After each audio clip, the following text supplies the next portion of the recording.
బేసికల్‌గా ఎప్పుడైతే సైట్ గురించి మాట్లాడతామో, కన్నులో కొన్ని పార్ట్స్ గురించి మనకు తెలవాలి. మెయిన్‌లీ కార్నియా అని, లోపల దేవుడిచ్చిన అద్దం లాంటిది ఒక లెన్స్ ఉంటది. అది కాకుండా లోపల రెటీనా ఉంటది. ఎప్పుడైతే బయట నుంచి వచ్చే లైట్ మన రెటీనా మీద పడుతదో, కరెక్ట్‌గా పడుతుందో అప్పుడు మనకేమి ఎర్రర్ ఏమీ లేదు అని అర్థం. ఓకే. కానీ ఎప్పుడైతే ఆ లైట్ రెటీనా కంటే ముందరో, రెటీనా కంటే వెనకలో పడినప్పుడు మనకు ఎర్రర్ ఉంది అంటాం. సో, ఆ లైట్ ఎప్పుడైతే రెటీనా కంటే ముందు పడుతదో, దాన్ని మయోపియా అంటాము. అప్పుడు మైనస్ పవర్ అద్దాలిస్తాం. కానీ రెటీనా ఎనకల పడినప్పుడు దాన్ని హైపర్‌మెట్రోపియా అంటాం. అప్పుడు ప్లస్ పవర్ అద్దాలిస్తాం. ఏదైనా జస్ట్ ఎర్రర్ ఉన్నప్పుడు చేసే కరెక్షన్‌కు మనము అద్దం ఇస్తాం. చాలామంది ఏమంటారంటే క్యారెట్ తింటే చిన్నప్పటి నుంచి కళ్ళకేమీ ప్రాబ్లం ఉండదు అని అంటారు. కొంతమంది పిల్లల్లో చూస్తే పుట్టుకతోనే పాపం వాళ్ళకి చాలా చిన్న వయసులోనే సైట్ వచ్చేస్తుంటుంది. స్కూల్కి వెళ్ళినప్పుడు బోర్డు చూసినప్పుడు వాళ్ళు రాసుకునేటప్పుడు కళ్ళకి ఇబ్బంది అయినప్పుడు మాత్రమే వాళ్ళకి సైట్ ఉందన్న విషయం తెలుస్తూ ఉంటుంది. దీన్ని ఎలా మీరు చూస్తారు యాక్చువల్లీ? So, good point. ఇక్కడ క్యారెట్స్ హెల్ప్ చేస్తదా కంటికి అంటే డెఫినెట్‌లీ హెల్ప్ చేస్తది. కానీ పవర్ రాకుండా హెల్ప్ చేస్తదా అనేది తప్పు. క్యారెట్స్‌లో యాక్చువల్‌గా చాలా మటుకు కెరోటినాయిడ్స్ అని ఉంటాయి యూజువల్‌గా. సో, ఈ కెరోటినాయిడ్స్‌ను వైటమిన్ కన్నుకు కావాల్సిన ఎసెన్షియల్ న్యూట్రియంట్స్‌లో వైటమిన్ ఏ. ఆ వైటమిన్ ఏ ప్రొడ్యూస్ చేయడానికి ఈ కెరోటినాయిడ్స్ హెల్ప్ చేస్తాయి. సో, అందుకని ఇట్ ఈస్ వెరీ హెల్ప్‌ఫుల్. కానీ అంటే వేరే నైట్ బ్లైండ్‌నెస్ కానీ, ఏజ్‌తో పాటు వచ్చే మాక్యులర్ డీజనరేషన్ అనే జబ్బుల్లాంటివి అవన్నీ అరికట్టడానికి కొంచెం హెల్ప్ చేస్తది కానీ, డైరెక్ట్‌గా ఈ ఐ పవర్ తగ్గించడానికి హెల్ప్ చేయదు. ఈ ఐ పవర్ రావడానికి మనకు మెయిన్‌లీ కారణం వచ్చి ఇంతకుముందు మాట్లాడినట్లు కంటి ముందరో ఇమేజ్ పడ్డమో, కంటి రెటీనా వెనకల ఇమేజ్ పడ్డమో వల్ల వస్తది. సో, వైటమిన్ ఏ కానీ, క్యారెట్ కానీ దీనికోసం హెల్ప్ చేయలేదు. మీరు చెప్పినట్లు అవును, పుట్టుకతో కూడా కొంతమంది పిల్లలకి వస్తది. అంటే డెఫినెట్‌గా మనం అర్థం చేసుకోవాల్సినది ఇక్కడ ఏంటి అంటే, వెదర్ ది రిఫ్రాక్షన్ ఎర్రర్, ఈ పర్టిక్యులర్ ఎర్రర్ ఏదైతే ఉందో డ్యూరింగ్ ద డెవలప్మెంట్ వస్తది. కొంతమందికి పుట్టుకతో కూడా వస్తది. పుట్టుకతో వచ్చేదానికి కొన్ని కారణాలు ఉంటాయి. ఆ పర్టిక్యులర్ థింగ్స్ మనం కొన్నిసార్లు ఐడెంటిఫై కూడా చేయొచ్చు. అంటే పిల్లలు కొంచెం దగ్గరికి వెళ్ళి చూడడము, కన్ను ఒక పక్కకు స్క్వింట్ లాగా ఉండడము, ఇవి వచ్చినప్పుడు కొంచెం డాక్టర్ దగ్గరికి ముందరే వెళ్ళి డాక్టర్ని కన్సల్ట్ అవుతే మీకు ఎర్లీగా వచ్చిన రిఫ్రాక్టివ్ ఎర్రర్స్ కూడా తెలుస్తాయి. ఇది వెరీ ఇంపార్టెంట్. ఎందుకంటే చిన్నప్పుడు మనం కరెక్షన్ చేయకపోతే ఆ స్క్వింట్ తర్వాత ఫ్యూచర్ ఏజ్లో మనం ఎంత అద్దం పెట్టినా కూడా వాళ్ళకి ఫుల్ కరెక్షన్ కాదు. సో 100% మనము ఎర్లీ ఏజెస్లో కరెక్షన్ చేస్తే చాలా బెటర్ ఉంటుంది. సెకండ్ థింగ్, రావడానికి డెవలప్మెంటల్ ఏజ్ బై ఏజ్ పెరుగుతూ ఉండే కొద్దీ అంటిల్ 18 ఇయర్స్ ఏజ్ వరకు వాళ్ళకు కొంచెం పవర్ పెరుగుతూ ఉంటుంది. ఎర్రర్ పెరిగే ఛాన్సెస్ ఎక్కువ ఉంటాయి. ఎందుకంటే బాడీ డెవలప్మెంట్ జరుగుతుంటుంది, కన్ను సైజ్ పెరుగుతూ ఉంటుంది. సో డెఫినెట్గా ఎర్రర్స్ అనేటివి కొంచెం ఇంక్రీజ్ అయ్యే ఛాన్సెస్ ఎక్కువ ఉంటుంది. నేను చాలాసార్లు విన్నాను సార్, ఏంటంటే స్క్వింట్ని మేము చిన్నప్పుడే సర్జరీ చేయించాం కానీ మళ్ళీ నార్మల్ అయిపోయింది అని. సో ఎలాంటి పరిస్థితుల్లో మళ్ళీ స్క్వింట్ యాజ్ ఇట్ ఈస్గా మళ్ళీ బ్యాక్ వచ్చేస్తుంది అంటే ఏం చెప్తారు సార్? సో స్క్వింట్ అంటే బేసికల్గా ఒక కన్ను, రెండు కళ్ళు సింక్రోనస్గా యాక్ట్ చేయట్లేదు. దూరం చూడడానికో దగ్గర చూడడానికి, కొంతమందికి దూరం చూడడానికి నార్మల్ ఉంటుంది, దగ్గరికి చూసేటప్పుడు అబ్నార్మల్ ఉంటుంది. అంటే బేసికల్గా అప్పుడు వాళ్ళు కొంచెం రిఫ్రాక్టివ్ ఎర్రర్స్ ఉంటాయి. అంటే దగ్గరికి ప్లస్ పవర్స్ అట్లా ఉన్నప్పుడు, మైనస్ పవర్స్ ఎక్కువ ఉన్నప్పుడు స్క్వింట్ ఎక్కువ ఉండడం కూడా ఒక కారణము. అది కాకుండా మజిల్ వీక్నెస్ వల్ల కూడా కొన్నిసార్లు స్క్వింట్ ఉంటుంది. ఈ మజిల్ వీక్నెస్ వల్ల మనం ఏదైతే స్క్వింట్ చేస్తామో డాక్టర్స్ డెఫినెట్గా అసెస్ చేస్తారు ఇయర్స్ బిఫోర్. ఇట్లా అంటే ప్రాబబ్లీ ఇంత కరెక్షన్ చేస్తే వీళ్ళకి ఇంత బెటర్ ఉంటుంది అని అసెస్ చేస్తారు. సో దాని అసెస్మెంట్ ప్రకారం వాళ్ళు ఎప్పుడైతే సర్జరీ చేస్తారో కొంచెము ప్లస్ సైడ్, అంటే కొంచెము ఓవర్ కరెక్ట్ అయినా కావచ్చు, అండర్ కరెక్ట్ అయినా కావచ్చు, వాళ్ళు ఫ్యూచర్ని కూడా ఆలోచించి చేస్తారు. సో ఈ పరిస్థితిలో డెఫినెట్గా కొంచెం డిఫరెన్స్ ఉండొచ్చు. It all depends on the expertise of the doctor, plus also మన డెవలప్మెంట్ ప్రకారం కూడా కొంచెం ఉంటుంది. కంప్లీట్గా వస్తుంది అనేది చెప్పడం ఉండదు. అట్లా కంప్లీట్గా 100% ముందర కరెక్షన్ చేసిన దానికి మళ్ళీ బ్యాక్ టు నార్మల్ అవుతుంది అనే దానికంటే as the developmental process progress అయినప్పుడు ఈ స్క్వింట్ ఏదైతే మనం కరెక్షన్ చేసామో ఇంకా సరిపోలేదు, maybe some times they need a little more correction, లేకపోతే రిసెక్షన్ చేయాల్సిన అవసరం వస్తుంది. ఎందుకంటే body development, I development predict చేయడం ఒక లెవెల్ వరకు ప్రెడిక్ట్ చేయొచ్చు, దానికంటే ఎక్కువ ప్రెడిక్ట్ చేయలేం. కాబట్టి బెస్ట్ పాసిబుల్ వేలో కరెక్షన్ చేసి ఉంటాం. కానీ ఒక 20 ఏళ్ల క్రితం చూసినట్టయితే 30, 35, 40 ఏళ్ళకి సైట్ వచ్చేది. బట్ ఇప్పుడు పర్సంటేజ్ వైజ్ మన స్కూళ్ళకి వెళ్ళి చూస్తే కనుక 50% పిల్లలకి స్పెక్ట్స్ లేకుండా ఉండట్లేదు. సో దీనికి మేజర్ రీజన్ ఏమై ఉంటుంది సార్? వన్ థింగ్, ఒకటి అన్నిటికంటే main important one is genetics basically play a factor. కానీ అప్పుడు కూడా జెనెటిక్స్, ఇప్పుడు కూడా genetics. So that is something which అంటే చాలా మంది కాంట్రాడిక్ట్ చేస్తారు, అదే సేమ్ థింగ్ కదా. కానీ అప్పటికి ఇప్పటికి మేజర్ డిఫరెన్స్ ఏంటి అంటే ఎడ్యుకేషన్. చిన్నప్పుడు లైక్ మై పేరెంట్స్ కానీ వాళ్ళ పేరెంట్స్ కానీ డెఫినెట్గా అంత అర్లీ ఏజెస్లో వెళ్ళి పిల్లల్ని చూపించి వీళ్ళకి పవర్ ఉంది కాబట్టి అద్దాలు ఇవ్వాలి అన్న కాన్సెప్ట్ ఎప్పుడూ లేదు. ఇప్పుడు ఇట్స్ మోర్ ఎడ్యుకేటెడ్ పేరెంట్స్ ఉన్నారు, ప్లస్ స్కూల్లో టీచర్స్కి తెలుసు బోర్డు మీద తప్పులు రాస్తున్నాడు, లేకపోతే దగ్గరికి వెళ్ళి చూస్తున్నాడు, కనిపించట్లేదు అంటున్నారు. ఇంట్లో టీవీ చూసేటప్పుడు దగ్గరికి వెళ్ళి చూస్తున్నారు. ఇంకా అబ్జర్వేషన్ చాలా పెరిగింది. సో దానివల్ల తొందరగా ఆఫ్థల్మాలజిస్ట్ దగ్గరికి వస్తారు కాబట్టి. సో యాజ్ సచ్ ఉన్నది అది ఉన్నా కూడా అంటే ఒక percentage of increase is just education వల్ల వాళ్ళకి కొంచెం పర్సంటేజ్ ఆఫ్ ఇంక్రీజ్, జెనెటిక్స్ వల్ల కొంచెము. థర్డ్ థింగ్ ఏంటి అంటే డెఫినెట్గా ప్రూవెన్ కాదు కానీ ఎప్పుడైతే డిజిటల్ డివైజెస్ అట్లా యూజ్ చేస్తామో ఆస్టిగ్మాటిజం అని కొంచెం కార్నియా ఎర్రర్స్ వల్ల కొంచెం పవర్ ఇంక్రీజ్ కావడము, more of a sedentary life style అంటే ఇంట్లో కూర్చొని మోస్ట్ ఆఫ్ ద టైమ్స్ ఉన్నందుకు వైటమిన్ డి లేనప్పుడు కూడా కొన్ని కార్నియల్ కండిషన్స్ వల్ల కూడా కొంచెం పవర్ రావడము, ఈ రీజన్స్ వల్ల ఓవరాల్గా ఇట్ హెస్ ఇంక్రీజ్డ్.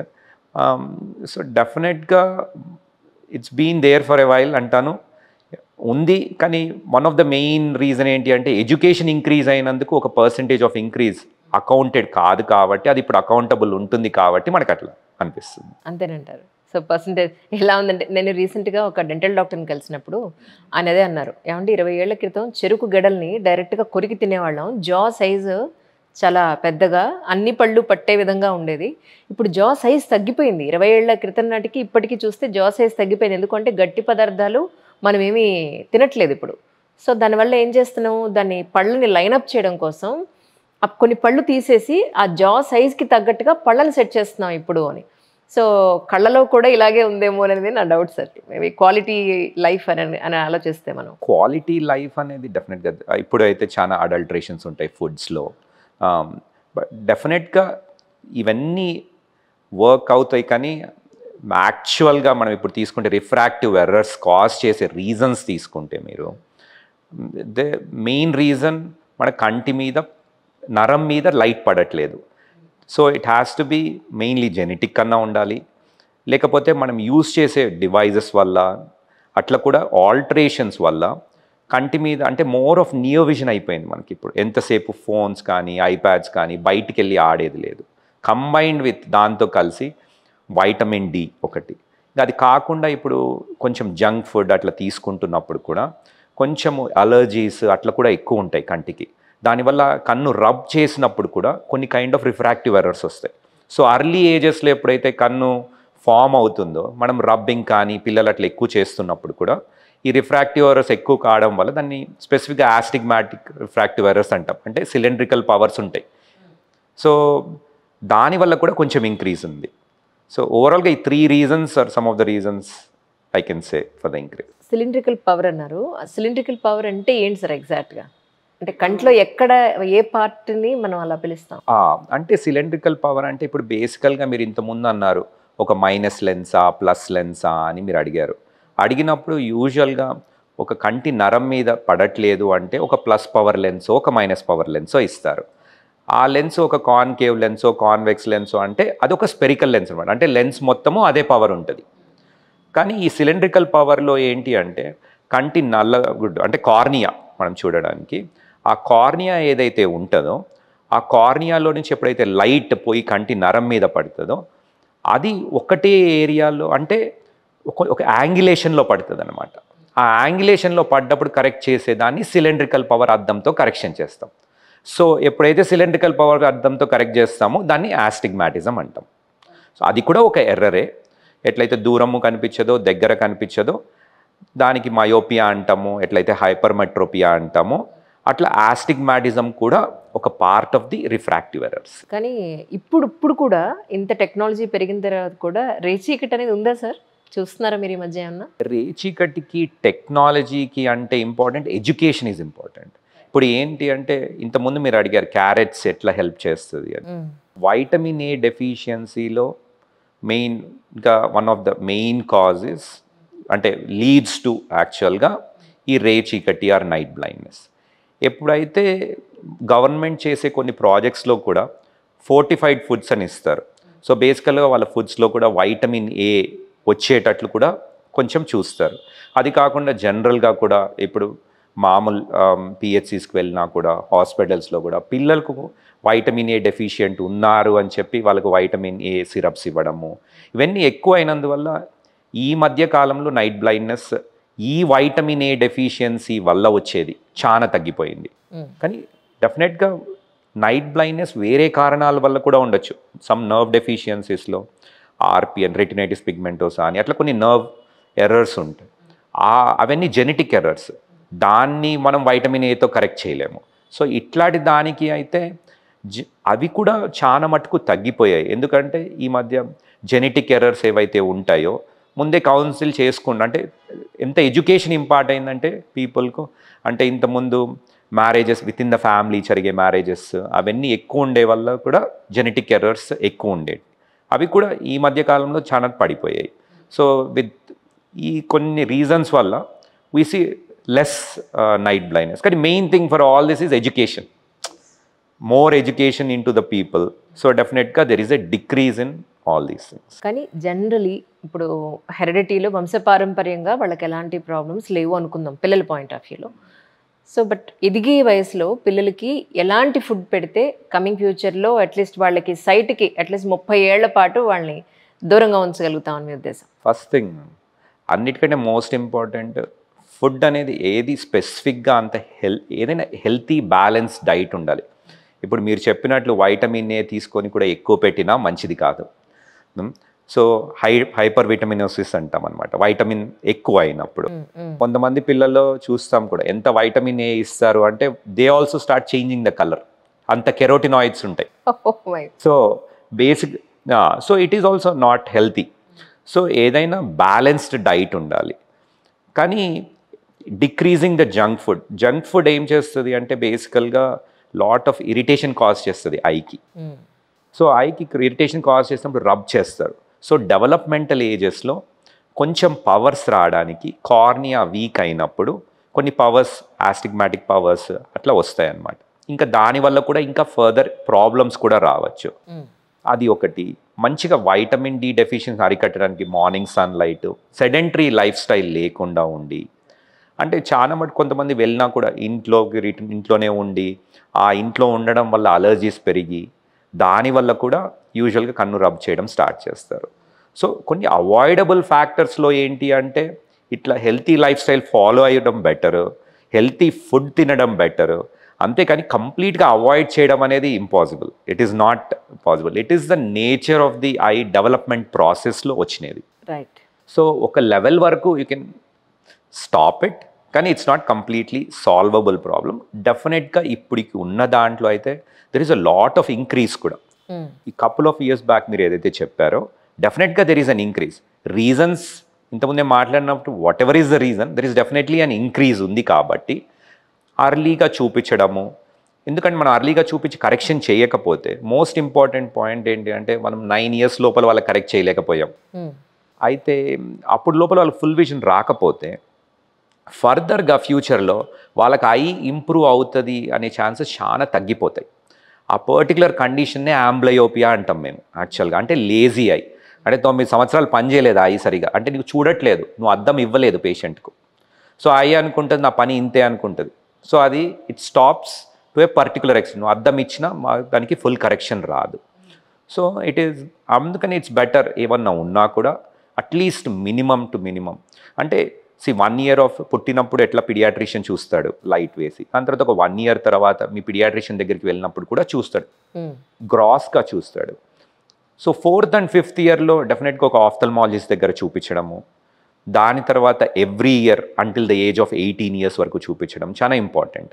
18 years తర్వాత పెద్ద చేంజెస్ ఉండవు. సో 18 to 30 ఇయర్స్ వరకు ఆల్మోస్ట్ 40 ఇయర్స్ వరకు పెద్దగా మళ్ళీ 40 ఇయర్స్ తర్వాత దగ్గర చూపు సరిగ్గా కనిపించకుండా ఉండడం బై ఏజ్ వల్ల వచ్చేటివి ఉంటాయి. సో మోస్ట్ ఇంపార్టెంట్ థింగ్ ఏంటంటే అంటిల్ ఫ్రమ్ 4 to 5 ఇయర్స్ దగ్గర నుంచి అంటిల్ 18 ఇయర్స్ వరకు కొంచెం రెగ్యులర్గా ఆఫ్థల్మాలజిస్ట్ కన్సల్టేషన్స్ ఉంటే బెటర్. ఇప్పుడు 2 రకాల ఐ టెస్టులు చూస్తూ ఉంటామండి జనరల్గా. ఒకటి మాన్యువల్ చేస్తూ ఉంటారు, ఇంకొకటి కంప్యూటరైజ్ చేస్తూ ఉంటారు. సో 2 ఒకటేనా, లేకపోతే దీనికి ఉండే స్పెషాలిటీ దానికే ఉందంటారా? యాక్చువల్గా కంప్యూటరైజ్డ్ ఐ టెస్టింగ్ అనేది మెయిన్లీ డాక్టర్కు హెల్ప్ చేయడానికి అంతే. ఇట్ ఈజ్ ఎట్లా అంటే పేషెంట్ వెళ్ళి నేను కంప్యూటరైజ్ ఐ టెస్టింగ్ చేయించుకోవాలని ఏదో ఒక స్టోర్కి వెళ్ళి చేయించుకొని ఆ రీడింగ్స్ ఇస్తే దానికి ఏమీ వాల్యూ లేదు. ఎందుకు అంటే ఒక ఆప్టోమెట్రిస్టో, ఒక క్వాలిఫైడ్ ఆప్టికల్ టెక్నీషియను, ఒక డాక్టరో చూసి ఆ ఆటోమేటెడ్ రీడింగ్స్ను పర్సన్ మీద పెట్టి చూసి ఎంత పవర్ వస్తుంది వాళ్ళకు. అంటే ఇప్పుడు సిస్టము ఒక -3 ఇచ్చి ఉండొచ్చు, కానీ మీకు -1 ఉండొచ్చు. సో దానికి వేరియస్ రీజన్స్ ఉన్నాయి. ఇది జస్ట్ ఎ మిషన్. అంటే బెటర్ అవుతున్నాయి కానీ machines they are not 100% accurate. కంటి కండిషన్స్ బట్టి కొన్నిసార్లు రాంగ్ రీడింగ్స్ కూడా ఉంటాయి. సో జస్ట్ మనం అది కంప్యూటర్ నుంచి వచ్చింది కదా అని చెప్పి ఆ రీడింగ్ తీసుకొని మనం వాళ్ళకి అర్థం ఇవ్వలేము. సో అది కంపల్సరీ పేషెంట్ మీద ట్రై చేసిన తర్వాతనే, మాన్యువల్గా చూసిన తర్వాతనే మనం ఇవ్వాలి 100%. లేకపోతే పేషెంట్ హ్యాపీ ఉండడు. సో డెఫినెట్గా మళ్ళా రీచెక్ చేయాల్సి వస్తుంది. కొన్నిసార్లు తెలియకుండా వాళ్ళు అట్లనే పెట్టుకుంటూ ఉంటారు. ఒక 1-2 ఇయర్స్ తర్వాత 3 ఇయర్స్ తర్వాత ఆఫ్థల్మాలజిస్ట్ దగ్గరికి వెళ్ళి నాకు తలనొప్పి వస్తుంది, నేను అద్దాలు పెట్టిన తర్వాత నాకు అన్కంఫర్టబుల్గా ఉందని కూడా చూస్తాం. వాళ్ళు ఆల్రెడీ కొన్ని ఇయర్స్ అట్లనే రాంగ్ అద్దాలు పెట్టుకునే తిరుగుతూ ఉంటారు. సో డెఫినెట్గా 2 ఉండాలి. మాన్యువల్ అయితే 100% అయితే ఉండాలి. కొంచెం మిషన్ ఎయిడ్ చేస్తే కొంచెం హెల్ప్ అవుతుంది కాబట్టి డాక్టర్కు మిషన్ బేస్డ్ రీడింగ్స్ కూడా ఇంపార్టెంట్.